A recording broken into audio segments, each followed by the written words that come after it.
Welcome to San Diego's downtown waterfront and Seaport Village. Today, we're taking a journey through some of San Diego's most iconic landmarks. Join us as we explore Seaport Village's shops and restaurants, the Embarcadero and Marine parks, and incredible sites like Ruocco Park, the Unconditional Surrender statue, and a quick look at the USS Midway Museum. We'll visit areas many tourists miss, and along the way, we'll share tips and talk about what you can do here, including shopping, dining, and entertainment. Don't forget to drop your own recommendations in the comments, and now let's dive into a day of exploring San Diego's waterfront. We started out the day at the southern end of the Embarcadero by the Convention Center.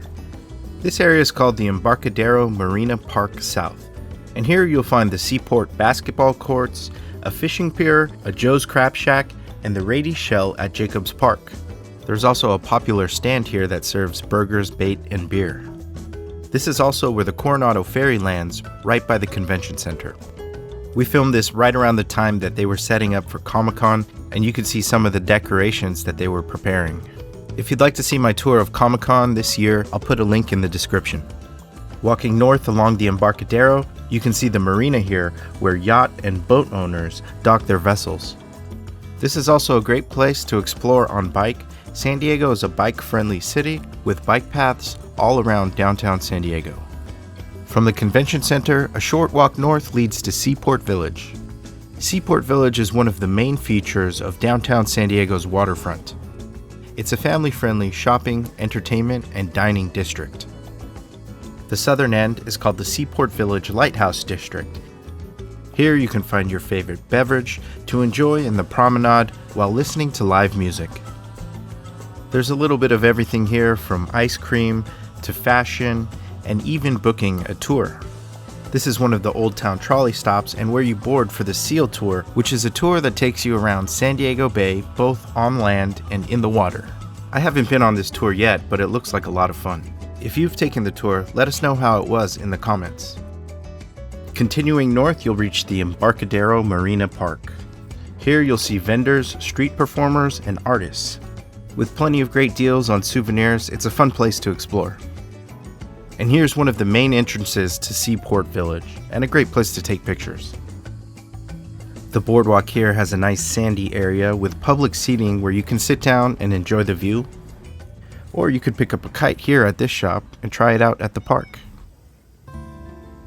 Around the corner, this pathway here lights up at night, and the pond here is home to many ducks. Today we had a chance to get an up-close shot of this mother duck and her ducklings. It was nice watching them swim around the pond all together. Walking around here, I even found this Zoltar machine. And if you've seen the movie Big, which was one of my favorite movies growing up, one of the lessons was, always be careful what you wish for, because it just might come true. Here you can see the Seaport Village parking lot, which they charge a few dollars per hour, but with a discounted rate if you buy something at one of the shops or restaurants. All throughout Seaport Village, you'll find interesting gift shops, and if you have a sweet tooth, there's plenty of options. This part of Seaport Village is nice for the bridges and streams.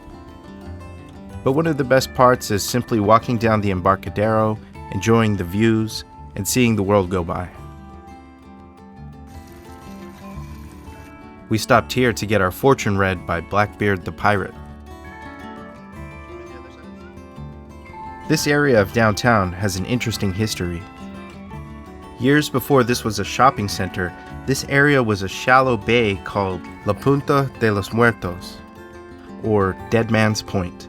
It's called this because back in 1769, two Spanish ships anchored nearby, and within days, many sailors were lost to scurvy and buried here. Then in 1905, the U.S. gunboat, the Bennington, experienced an explosion in its boiler room while docked here.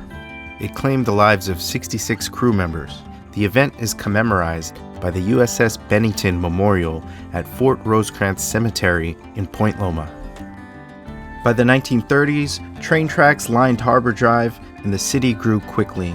And years later, in 1980, Seaport Village opened, and today it's operated by the Port of San Diego. Walking through the village, you'll find more than 70 restaurants, retail shops, and galleries. There's fun novelty stores like this year-round Santa's workshop, and stands where you can get caricatures drawn. The central outdoor dining area is one of the busiest parts of the village. This is a great place to stop for some food or to enjoy some live music on the weekends. And there's even a historic carousel with handcrafted animals carved back in 1895.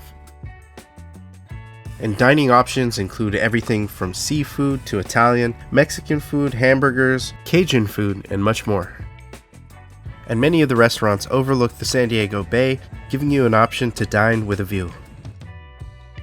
Along the promenade is a pier, and if you walk out, it gives you a really great perspective of San Diego Bay. Just behind Seaport Village is the headquarters, a historic police headquarters that is now a shopping and dining area. You can even visit the former jail to learn about the history of the headquarters and take some pictures. Continuing north on the Embarcadero, you'll see vendors and performers along the promenade by Ruocco Park. There are proposals to update Seaport Village and the Embarcadero within the next few years. Although it hasn't been approved yet, here are a few sketches of what it might look like.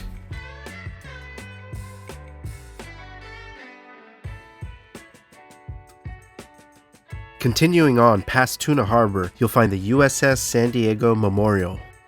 The 28-foot tall granite sculpture honors the USS San Diego and its crew during World War II. At Tuna Wharf, you'll find plenty of vendors along the Embarcadero. And here, this is where you'll find one of the most recognizable sculptures in San Diego, the Unconditional Surrender. Modeled after a famous photograph from the end of World War II, the statue has been criticized by some, but regardless, this remains a very popular place for tourists to visit and take pictures.